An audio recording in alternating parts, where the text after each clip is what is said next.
Chapter 16.4 is going to dive a little deeper into understanding voter behavior, why people vote the way they do and why people don't vote at all.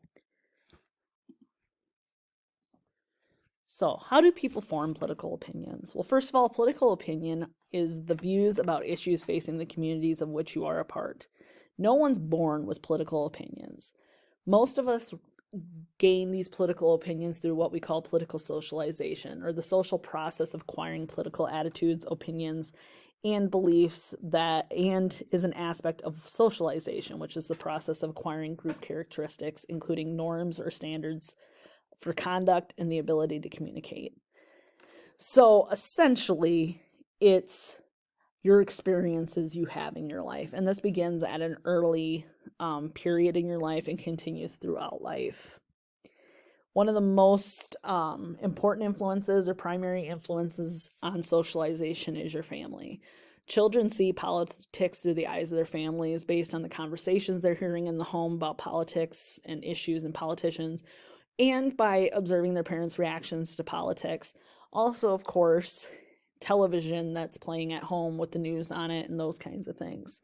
The political party of the parent usually becomes the political party of the child, especially if both parents support the same party. And we've talked about this a little bit, especially when you are the age that you are right now, you typically share the same political beliefs with your parents.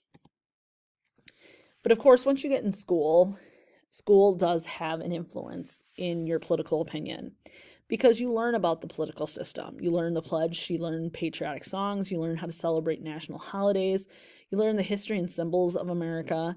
And in the upper grades, you begin to acquire more knowledge about government and democratic procedures in classes like government and civics, also in clubs and sports and things like that. And you learn how to be a citizen through school rules. Not hitting, not stealing, those kinds of things. And what has been found is that those with more education tend to know more about politics and policy, and your level of education influences your political values. The majority of Americans hold strong religious beliefs, and this also contributes significantly to your political socialization. Today, the media plays a very influential role. The television is still the most influential, especially for older voters who tend to vote in higher rates. And we know that the internet and social media have become an extremely important form of political socialization for young citizens. And politicians have really begun relying heavily on this. Some believe media has as much influence as family, especially with high schoolers. And media has the most influence over the views of people who have not yet formed opinions. So if you're someone who you don't know a lot about politics and things like that, you're more likely to be influenced by media. Those who already have formed opinions tend to use their formed opinions to screen and block out information that challenges those opinions. We call that confirmation bias. It's the human tendency to interpret experiences and information in ways that support what one already believes. So if you are a strong conservative, you're probably not following MSNBC on Twitter or Facebook or anything like that. If you're a strong liberal, you're probably not following Fox News because you want to hear things that agree with you. You don't want to hear things that don't agree with what you believe. And then there are these things called opinion leaders, and these are typically well-known citizens who influence the opinions of others. This may be public officials, religious leaders, teachers, activities.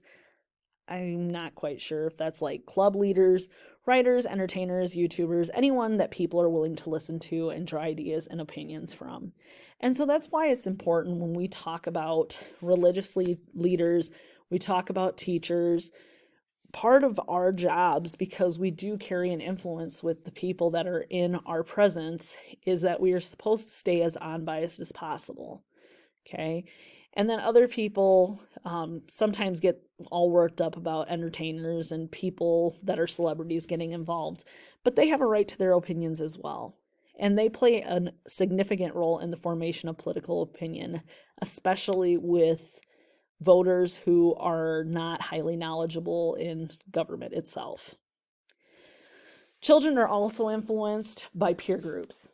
Okay, as they build friendships with people, they are influenced by attitudes and beliefs. And by junior high, your friends, your classmates, coworkers, club members, etc., play a significant role in your political socialization. Greatest political socialization effects occur when the person is involved with political activities or other causes. So those of you that might go out and campaign for somebody, or maybe you're out getting signatures to get something put on the ballot, you tend to be more politically socialized when you are involved, which I think that makes a lot of sense. There are other influences. Political attitudes of an entire generation can be affected by a major event. Some of the examples of this are like World War II, Vietnam, the Great Depression, the September 11th terrorist attacks. They can have a great effect on the way that Americans think about government. For example, in the Great Depression, when the economy was so terrible, prior to the Great Depression, most people believed the government should not be involved with the economy. Following the Great Depression, it became more socially acceptable for the government to be involved in the economy. Your economic status can also influence your political views. For example, poor people are more likely to favor government assistance programs, which are typically associated with the Democrats. Where people work can have a strong effect on your opinions as well. Coworkers who spend a lot of time together seem to influence one another. Political operatives, which is just a fancy word for workers, operatives. They're like political workers. They invest a lot of money into understanding which issues influence voters and then use that information to influence voters to support the candidates and issues that they want you to support. So take a minute now and answer these two questions. What source of political socialization are most important to you? How have they influenced your beliefs? Think about the first paragraph that you wrote in that first paper for me.